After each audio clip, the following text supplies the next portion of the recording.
अल्लाह देवे अल्लाह दिलावे, अल्लाह दारू अल्लाह खिलावे, अल्लाह बिगर नाही कोय, अल्लाह करे सोयी होय. हे शब्द ऐकून कदाचित अनेकांच्या भुवया उंचावतील, पण हे शब्द स्वतः जगद्गुरु तुकोबारायांचे आहेत. सध्या महाराष्ट्रात विठुरायाच्या भेटीची आस लागली. टाळ मृदुंगाचा गजर सुरू झालाय. संत भेटीची आस प्रत्येकाला आहे. दरवर्षी तुकोबांची पालखी देहूतून निघून पहिल्या दिवशी इनामदार वाड्यात मुक्कामी असते आणि दुसऱ्या दिवशी आकुर्डीकडे निघते. पण प्रवासात एक असा थांबा येतो जो आपल्या महाराष्ट्राच्या हिंदू मुस्लिम सलोख्याचा सर्वात मोठा पुरावा आहे. तुकोबांची पालखी प्रस्थान करत असताना देहू गावाबाहेर असलेल्या हजरत सय्यद अनगडशाह बाबा यांच्या स्मृतीस्थळी एक विसावा ठरलेला असतो. दर्ग्यासमोरील मेघडंबरीत तुकाराम महाराजांची पालखी ठेवतात. ही मेघडंबरी अभंग आरतीस्थान म्हणून ओळखली जाते. बाबांच्या समाधीसमोर तुकोबांची पालखी आल्यानंतर अभंग गायले जातात. दर्ग्यात पालखीची पूजाही केली जाते. वारकरी अनगडशाह बाबांच्या चरणी नतमस्तक होतात. त्यानंतर ही पालखी पंढरपूरच्या दिशेने प्रस्थान करते. अनगडशाह बाबा आणि तुकाराम महाराज यांच्या पालखी सोहळ्याची सुमारे 400 वर्षांची परंपरा आहे. या भेटीचे साक्षीदार होण्यासाठी हजारो हिंदू मुस्लिम भाविक या ठिकाणी येतात. पण आता तुम्ही विचाराल, हे अनगडशाह बाबा होते तरी कोण? अनगडशाह बाबा हे स्वतः वारकरी संप्रदायातील होते. त्यामुळे जेव्हा त्यांचा उरूस भरतो तेव्हा त्यांचे मुस्लिम भाविक दर्ग्यात कोणतीही कुर्बानी देत नाहीत किंवा मांसाहारी पदार्थांचा नैवेद्य सुद्धा दाखवत नाहीत.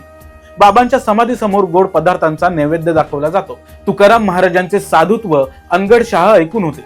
त्यामुळे तुकाराम बुवांची परीक्षा पाहण्याचं त्यांनी ठरवलं. अनगडशाह देहू गावी आले. त्यांनी महाराजांच्या दाराशी भिक्षेची आरोळी ठोकली.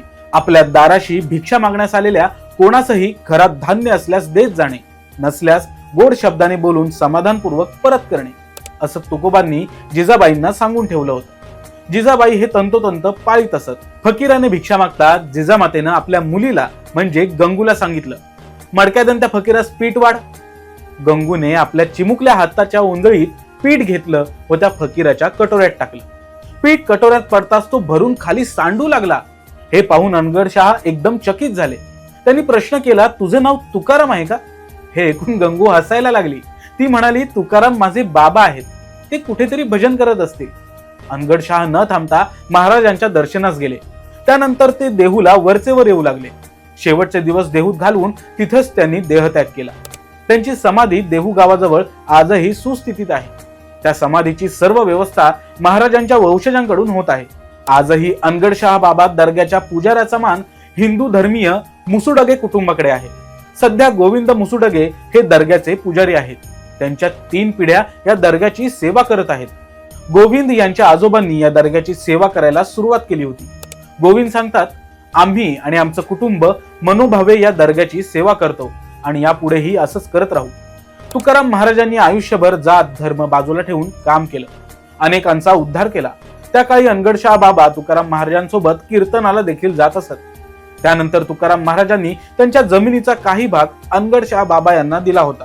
त्यामुळे मागील कित्येक वर्षांपासून पालखीनं प्रस्थान ठेवलं की पहिलं कीर्तन व आरती बाबांच्या दर्ग्यातच होते. हजरत अनगडशाह बाबा यांची समाधी पुण्यात भवानी पेठेत सुद्धा आहे. शरीफुद्दीन उर्फ रोशन दिलशाह हे बाबांचे वंशज इथल्या ट्रस्टचे प्रमुख आहेत. तुकारामांच्या पालखीतले वारकरी पुण्यात भवानी पेठेत येऊन अनगडशाह बाबांच्या समाधीचं दर्शन घेतात. आज जिथे धर्माच्या नावावर राजकारण आणि वाद उकरून काढले जातात, तिथे 300 वर्षांपूर्वी तुकोबांनी पेरलेली ही प्रेमाची आणि सलोख्याची परंपरा आजही महाराष्ट्राची वारी छाती ठोकपणे मिरवत आहे. तुम्हाला ही परंपरा कशी वाटली हे कमेंट्समध्ये नक्की सांगा आणि अशाच महत्त्वाच्या गोष्टींसाठी फॉलो आणि सबस्क्राईब करा जबरी खबरी.